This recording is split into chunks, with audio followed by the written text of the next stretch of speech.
우리 옆 사람과 인사하겠습니다. 사랑합니다. 반갑습니다.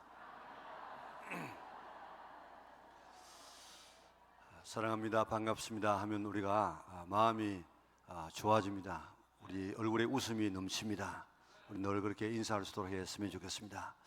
오늘도 예배드리는 모든 성도들에게 하나님께서 복 주시고 지켜주시고 은혜와 평강 주시기를 주님의 이름으로 축원합니다.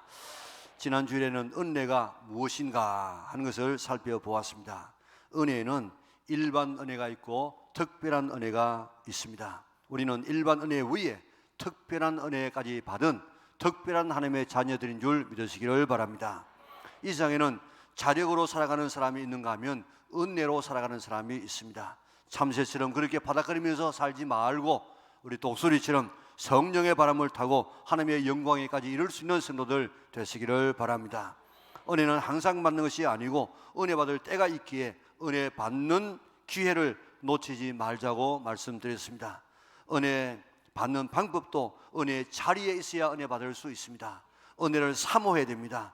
은혜를 위하여서 기도할 때에 하나님 우리에게 은혜를 주시는데 은혜 받은 은혜 위에 더 큰 은혜를 받아서 늘 은혜 가운데 살아갈 수 있는 우리 영락의 온 식구들 될 수 있기를 바랍니다. 그런데 오늘 본문 1절을 보면 그 은혜를 받았으면 그 은혜를 헛되이 받지 말라 그렇게 말씀합니다. 은혜를 헛되이 받지 말라는 말은 은혜를 헛된 것으로 만들지 말라, 은혜를 헛사로 돌리지 말라 그 말입니다. 우리에게 주신 은혜가 여러 가지 특별한 은사들이 많이 있는데 이런 은혜가 되지 않는 그런 일이 없도록 은혜가 은혜 되도록 하라는 것입니다. 하나님의 은혜의 진가를 모를 때에 우리는 은혜를 헛된 것으로 만들어 버릴 때가 있습니다. 은혜에 감사하지 않을 때, 은혜를 소중히 간직하지 못할 때 하나님의 은혜를 헛것으로 만들어 버릴 때가 있습니다. 그래서 예수님도 돼지에게 진주를 주지 말라고 이야기했습니다. 하나님께서 우리에게 주신 은혜를 소중하게 간직하여서 은혜 위에 은혜를 받는 성도들 되시기를 바랍니다. 오스카 와일드의 단편 가운데 예수님께서 기적을 베푸실 때에 기적을 체험했던 사람이 어떻게 살고 있는가 그것을 추리했습니다. 왜냐하면 예수님께서 오셔서 많은 환자를 고쳤지요. 죽은 사람 살리고 귀신 들린 사람 쫓아내고 불치의 병자 고치고 또 장녀들에게 용서하고 이런 많은 일들을 하셨는데 성경은 그런 은혜를 받고 난 다음에 그 사람들이 어떻게 살았는가 하는 그 이야기를 성경은 하지를 않아요. 그래서 이 오스카 와일드는 그게 궁금했어요. 그래서 자기가 추론을 해서 글을 쓴 단편이 있습니다. 예수님께서 한 곳에서 알코올 중독자를 만났습니다. 보니까 자세히 보니까 어디서 본 사람 같아요. 그래서 예수님께서 물었습니다. 당신하고 내하고 어디서 만난 그런 기억이 없습니까? 그러니까 만났어요. 나는 본래 안전병이었는데 예수님이 오셔서 나를 고쳐주어서 이렇게 걷게 되었습니다. 그런데 안전병이었을 때는 그저 누가 먹을 것을 갖다 주고 그래서 먹고 살아갔는데 이제 몸이 건강해지니까 하는 일도 없고 누가 주는 것도 아니고 아무도 나에게 관심을 가지지 못해서 그저 술을 홀짝홀짝 그렇게 마시다가 그만 술 없이는 살아갈 수 없는 알코올 중독자가 되고 말았습니다. 또 좀 길을 가니까 장녀가 한 사람이 있어요. 보니까 예전에 예수님께서 용서해 준 장녀라. 아니 당신이 장녀였을 때 내가 당신을 용서해 주고 구원했는데 아직도 그 장녀짓을 계속하고 있단 말이요. 그러니까 이 장녀가 대답하기를 제가 예수님 때문에 구원받았습니다. 새 사람이 되었습니다. 하나님의 딸이 되었습니다. 감사해서 장녀 생활을 청산했습니다. 그런데 아무도 나를 거들떠보지 아니하고 내게 관심도 없고 또 너무너무 외로워서 나는 살 수가 없었습니다. 그래서 내가 본래의 옛 직업으로 돌아갔습니다. 또 가다 보니까 한 사람을 만났는데 남에게 막 주먹질을 하고 사람을 괴롭히는 깡패짓을 하는 그런 사람이었습니다. 그도 낯익은 사람입니다. 그래서 어쩌다가 당신이 이런 사람이 되어서 그렇게 물었더니 그분이 이야기하기를 나는 본래 맹인이었는데 예수님께서 눈을 뜨게 해주었습니다. 감사하고 참 감격했는데 그런데 눈을 감았을 때는 몰랐는데 눈을 뜨고 보니까 참 안 입고 온 사람들이 세상에 너무 많더라고. 더럽고 치사하고 모순되고 부패하고 부정부패가 만연하고 사치와 타락을 하는 세상을 바라보면서 우라가 치밀어서 그저 주먹을 쓰다 보니까 내가 깡패가 되었습니다. 이들은 다 예수님께 은혜를 받은 자들입니다. 자신의 문제를 해결받았습니다. 그런데 어떻게 살았습니까? 그 은혜를 다 잃어버리고 살았습니다. 은혜를 헛된 것으로 만들어버리고 말았습니다. 오늘 본문에서 하나님의 은혜를 헛되이 받지 말라 하는 이 말씀이 바로 이런 사람의 경우를 가리켜서 말하고 있는 것입니다. 은혜 충만히 받아서 은혜를 감사해서 은혜 받은 자답게 살아갈 수 있는 우리 영락의 온 식구들 될 수 있기를 바랍니다. 그래야만 은혜를 헛되이 받지 않는 자가 될 수가 있습니다. 하나님을 기쁘시게 할 수 있습니다. 우리 바라보고 야, 저 사람이 은혜 주었는데 내가 헛주었구나, 그런 말씀 듣지 아니하고 내가 은혜 주었는데 그 은혜대로 살고 있구나, 더 은혜 주어야 되겠구나, 그렇게 주님으로부터 칭찬받는 성도들 될 수 있기를 바랍니다. 미국의 토크쇼의 여왕이었던 오프라 윈프리는 남보다 더 가졌다면 그는 축복이 아니라 사명이다. 남보다 아파하는 고통이 있다고 하면 그것은 고통이 아니라 사명이다. 남보다 설레이는 것이 있다고 하면 망상이 아니라 사명이다. 남보다 부담되는 것이 있다고 하면 강요가 아니라 사명이다. 그랬습니다. 다시 말하면 다른 사람이 가지지 못한 것을 내가 은혜로 가졌다고 하면 그것은 축복일 뿐만 아니라 우리의 사명이라는 것입니다. 그 사명대로 살아야만 은혜 받은 자답게 살아갈 수 있다는 것입니다. 구원받았습니까? 구원받은 자의 사명이 있어요. 가졌습니까? 가진 자의 사명이 있습니다. 건강합니까? 건강한 자의 사명이 있습니다. 내가 어떤 직분을 가졌습니까? 직분을 가진 자의 사명이 있다고요. 이것은 우리의 사명인 줄 믿고 오늘 그 사명을 따라서 살아갈 수 있는 은혜 준 하나님에게 그 은혜를 보여드릴 수 있는 우리 영락의 온 식구들 될 수 있기를 바랍니다. 우리가 가진 것 가운데 최고의 은혜는 구원의 은혜입니다. 이 은혜는 일반 은혜가 아니고 특별한 은혜인데 만세 전부터 계획을 세우신 계획된 은혜입니다.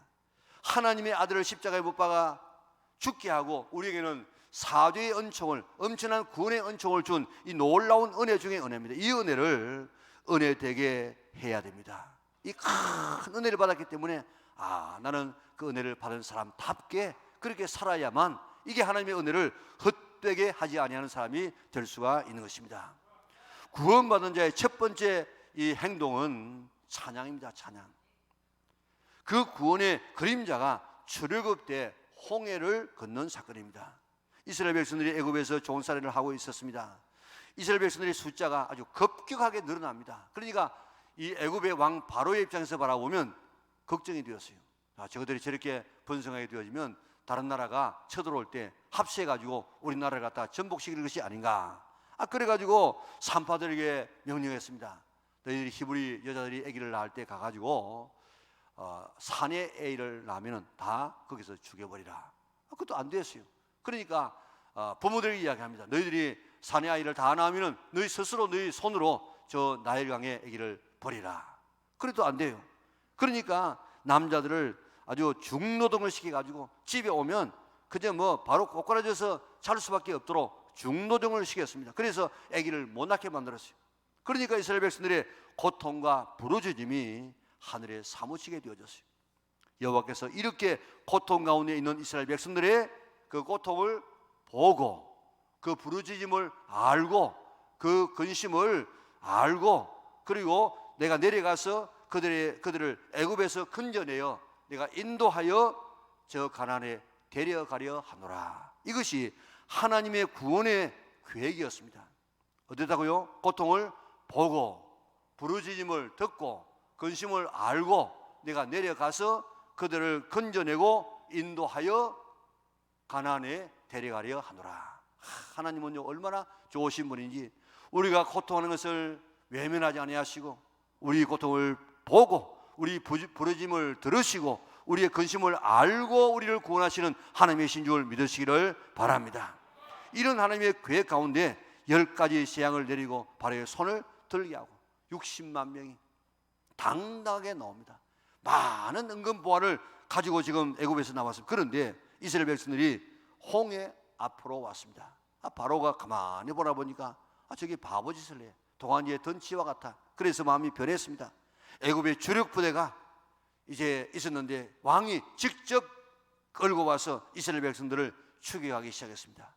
앞에는 홍해요, 뒤에는 애굽 군대가 막 밀어붙이고 있습니다. 앞으로 가도 죽고 뒤로 가도 죽습니다. 이때 하나님께서 인간으로서는 상상할 수 없는 방법을 쓰지 않습니까? 홍해를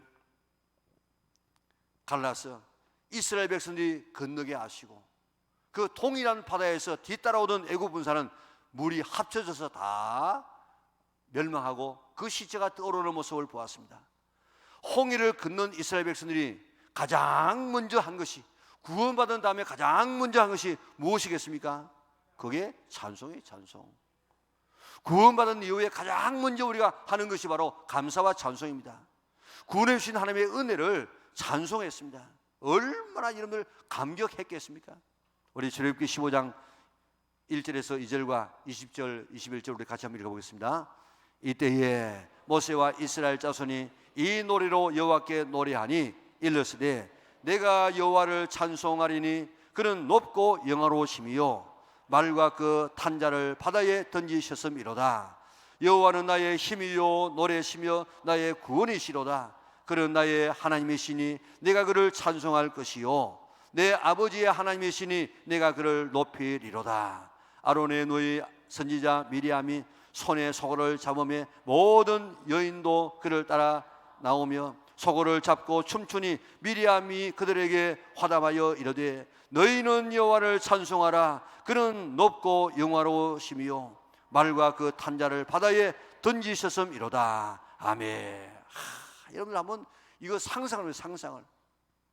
홍해에서 구원은 우리 구원의 그림자예요. 우리가 어떻게 구원될 것을 보여주는 그림자인데, 우리가 사탄에 사로잡혀서 종살이고 있을 때에 어린 양 되시는 예수님께서 십자가에서 피 흘리시고 우리의 죄를 사하시고 구원하시고 사탄을 수장시키시고 죽음에서 구원하셨습니다. 그래서 우리를 천국에 들어가게 하는 그림자가 오늘 애굽의 이 홍해의 사건입니다. 이스라엘 백성들이 홍해에서 구원되고 제일 먼저 한 것이 뭐라고요? 찬송이었어요. 우리가 구원받고 제일 먼저 나오는 것이 하나님 감사합니다 하고 찬송하는 것입니다. 모세와 이스라엘 백성들이 찬양했습니다. 내가 여호와를 찬송하리니 그는 높고 영원하심이요 말과 그 탄자를 바다에 던지셨음이로다. 미리암과 여자들도 소고치며 춤추며 화답했습니다. 너희는 여호와를 찬송하라. 그는 높고 영원하시며 말과 그 탄자를 바다에 던지셨음이로다. 자, 이때 이스라엘 백성들이 부른 찬송이 얼마나 감격적이었겠어요.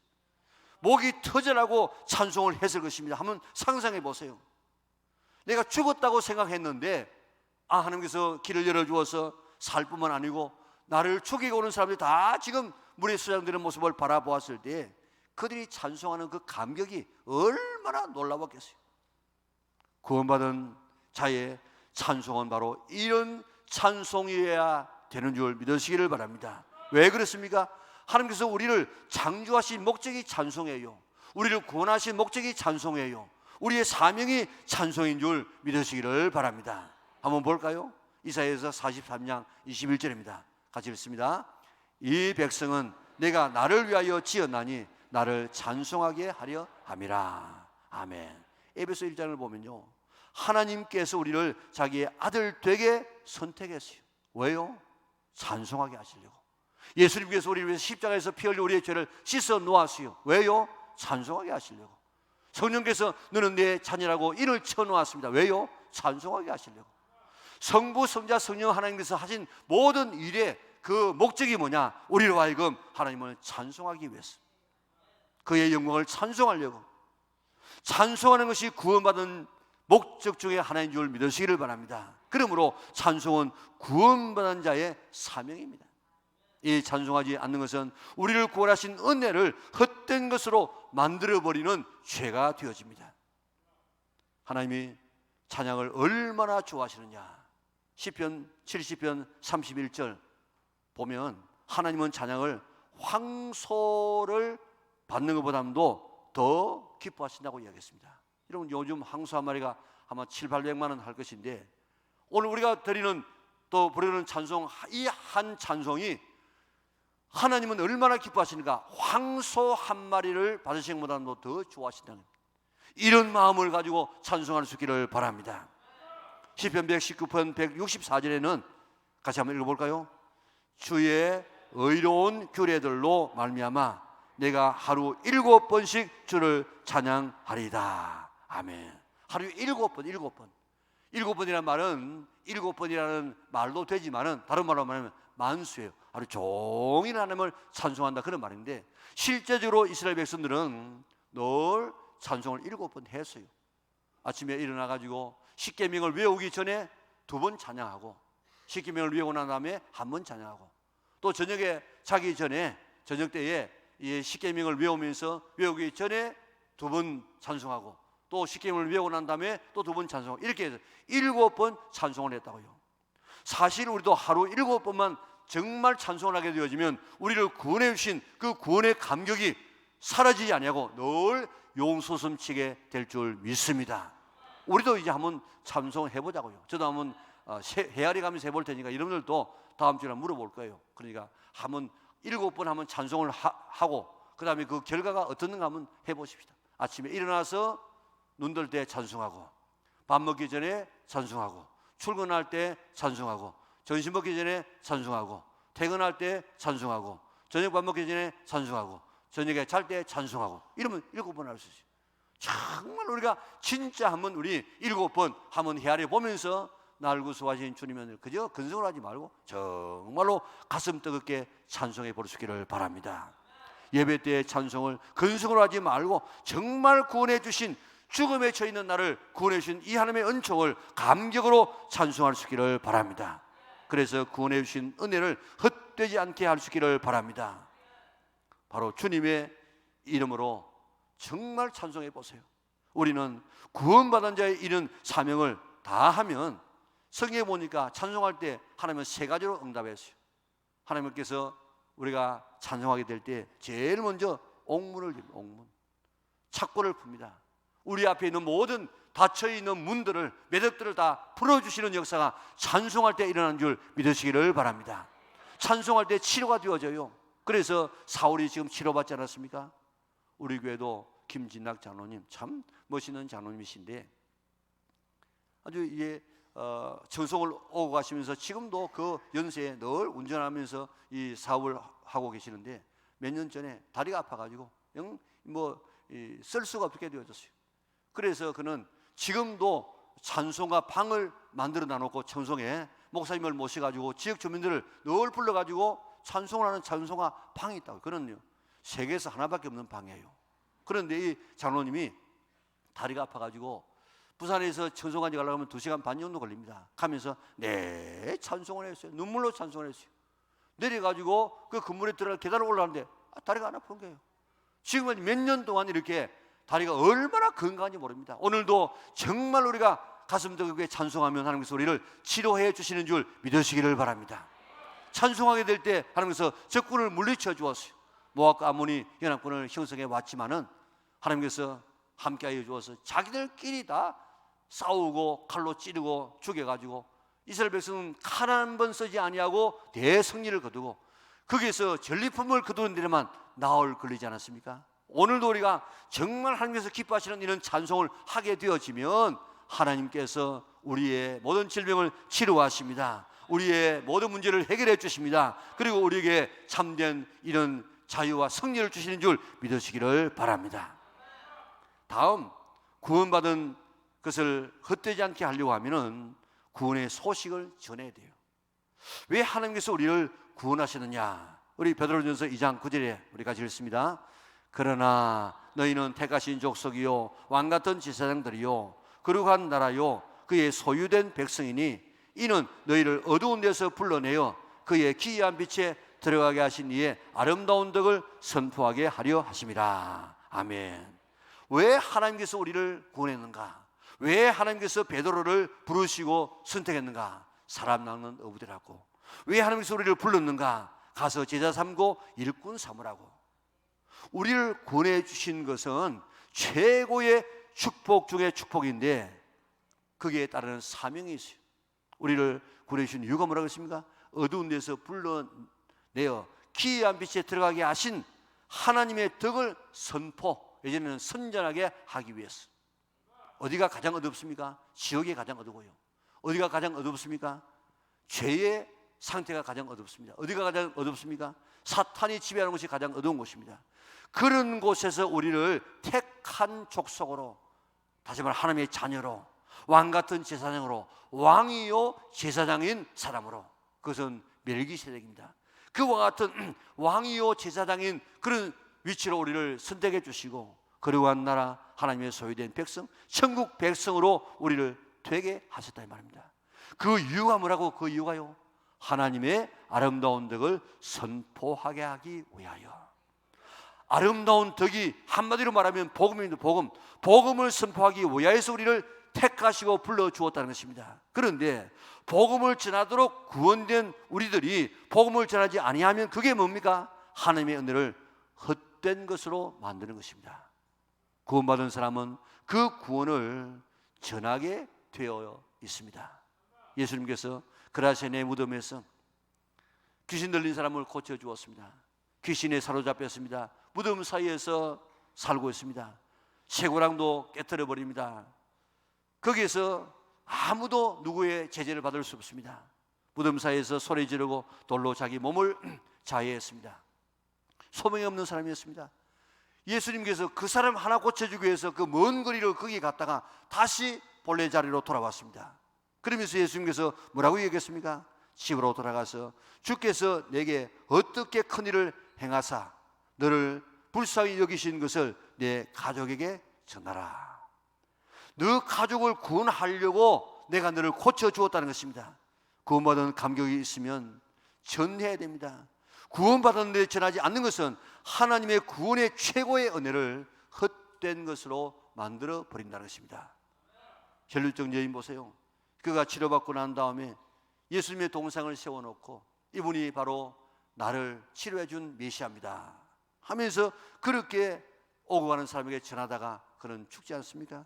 그를 성 베로니카라고 이야기합니다. 정말 구원받았으면 우리가 복음을 전하게끔 되어져 있습니다. 바울 보세요. 예수 믿는 사람을 잡아 죽이기 위해서 가다가 예수님을 만나고 예수님을 믿고 난 다음에 바로 거기에서 복음을 전했습니다. 예루살렘 성도들이 성령 세례 받고 난 다음에 바로 복음을 전해서 예루살렘을 다 복음화시키지 않았습니까? 구원받았을 때 전하지 않으면 하나님의 은혜를 헛된 것으로 만들어버립니다. 11월 3일 오실 백기현 장로님은 어릴 때 2살 때에 어느 친척에 엎혀가지고 그저 뭐 일하다가 의자 위에 올라갔는데 그만 의자가 넘어졌어요. 떨어졌어요. 그래가지고 곱추가 되었습니다. 뒤에도 툭 튀어나오고 앞에도 툭 튀어나오고, 그리고 그게 뼈 사이에 결핵이 들어가가지고 참 고통하면서 살았습니다. 55년 동안 그렇게 살았어요. 열심히 공부했습니다. 음악대학 교수가 되어졌습니다. 그런데 살아가다가 이렇게 죽는 줄 알았습니다. 자기의 비참함 때문에 자기를 과장하고 외식하고 안 그런 척하면서 그렇게 자기를 속이면서 살아봤습니다. 그러면서 그는 고등학교 때 선생님의 인도로 교회 가서 찬양도 하고 노래를 불렀는데 그저 뭐 근성으로 그렇게 다녔습니다.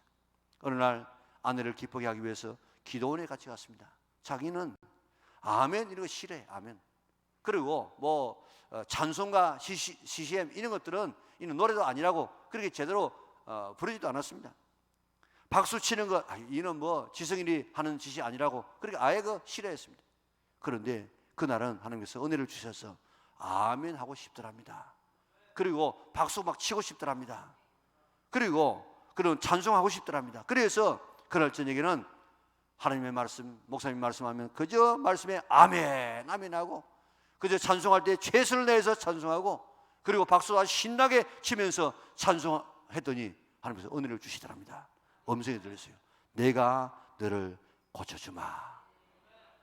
그날부터 고치기를 시작하는데 집에 와서 밤 1시쯤 돼서부터 새벽 6시까지 닷새 동안 그분의 표현대로 이야기하면 마치 엿가락을 비틀듯이 그렇게 자기 몸을 막 이렇게 5일 동안 빚을다가 마지막 날 새벽 6시에 내가 너를 다 고쳤다.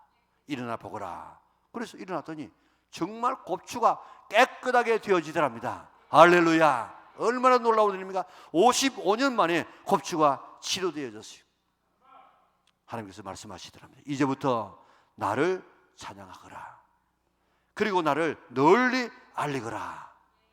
그래서 영육간에 구원받은 이 감격을 가지고 그 이후로 2700여 곳에 다니면서 하나님이 나를 구원해 주셨다고, 나를 살리셨다고 하나님을 찬양하면서 간증하고 다닙니다. 그런데 만약에 그가 찬양하지 아니하고 간증하지 아니하면 그에게 주신 은혜를 헛것으로 만드는 것이라. 오늘도 은혜 받고 싶으면 아멘 할 수 있기를 바랍니다. 찬송 크게 할 수 있기를 바랍니다. 박수 칠 때 신나게 칠 수 있기를 바랍니다. 이것을 통해서 내 자아가 깨요. 내 자아가. 우리에게 왔던 정령이라는 유명한 그 시인 있지 않습니까? 그분이 불치병에 걸렸어요. 누구의 소개로 기도원에 갔는데 손을 들라고, 손을. 그런데 자기는 지성인이라 뭐 손 들고 이런 거는 자기에게 맞지 않아.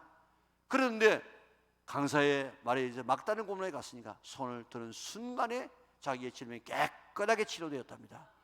내가 무너지는 순간에 하나님께서 역사하는 줄 믿으시기를 바랍니다. 은혜 받고 싶으면 말씀에 아멘 할 수 있기를 바랍니다. 크게 찬송할 수 있기를 바랍니다. 박수 칠 때 신나게 열정적으로 칠 수 있기를 바랍니다. 그럴 때 하나님의 은혜가 우리에게 임하게 되는 것입니다. 하나님의 은혜 받았으면 간증할 수 있기를 바랍니다. 안 그러면 하나님의 은혜를 헛되게 받는 것이라고 했습니다. 우리에게 가장 우리에게 좋은 건강을 주었으면 이거는 사명이에요. 사명. 그저 내 건강에 가서 마음대로 돌아다니고 구경하고 그저 즐기라고 준 것이 아니고 오늘 이 건강 가지고 오늘 복음을 전하고 주의 일을 하는, 남을 돕는 사명자로 우리에게 주었습니다. 우리에게 물질이 있으면 내 혼자 잘 먹고 잘 살라고 준 것이 아니고 이것 가지고 남을 섬기고 남을 도와주고 복음을 전하는 도구로 쓰라고 우리에게 주신 사명인 줄 믿으시기를 바랍니다. 우리 교회에 1000명이 넘는 직분자들이 있습니다. 직분을 왜 주었습니까? 거기에 맞는 일 하라고, 사명 감당하라고 주었는데 그 사명을 감당하지 아니하면 그 주신 은혜를 저버리는 것이 되어집니다. 우리 1000명의 성도들이 정말 이번에 우리 직분자들이 내게 주신 이 귀한 직분을 내가 감당해야지 하고 교회를 섬기고 복음을 전하면은 우리 교회 한순간에 달라질 수 있습니다. 우리 직분 잘 감당하여 내게 주신 직분을 주신 하나님의 그 은혜가 헛되지 않도록 힘쓸 수 있기를 바랍니다. 우리에게 주신 최고의 은혜는 구원의 은혜입니다. 이 은혜를 찬송으로 올려드릴 수 있기를 바랍니다. 이제부터 내가 7번 늘 찬송으로 하면서 살아가리라. 이 은혜를 내가 복음을 전파함으로, 영혼을 구원함으로 이 은혜를 내가 갚으리라. 내게 주신 이 은혜를 헛되지 않게 하기 위하여서 내가 늘 이번에 11월 3일과 10일 날 꼭 3명을 초청하고 1명을 등록시키고 1명의 영혼을 구원하는 이 사명을 감당하리라 결심할 수 있는 성도들 될 수 있기를 바랍니다. 조금 전에 이야기했던 것처럼 오늘처럼 이렇게 복음 전하기가 쉬운 데가 없습니다. 과거에는 더 어려웠습니다. 우리가 복음 전하려고 애쓰면 하나님께서 우리에게 은혜 주신 줄 믿으시기를 바랍니다. 구원받았으면 주님을 사랑해야 됩니다. 주님을 사랑하지 아니하면 이 구원받은 이 은혜를 헛된 것으로 만들어버립니다. 어떻게 사랑하라고 했습니까? 가장 구약 성경에서 유명한 구절이 신명기 6장입니다. 쉐마의 말씀입니다. 네 마음을 다하고 네 뜻을 다하고 힘을 다하여 주 너희 하나님을 사랑하라고 이야기했습니다.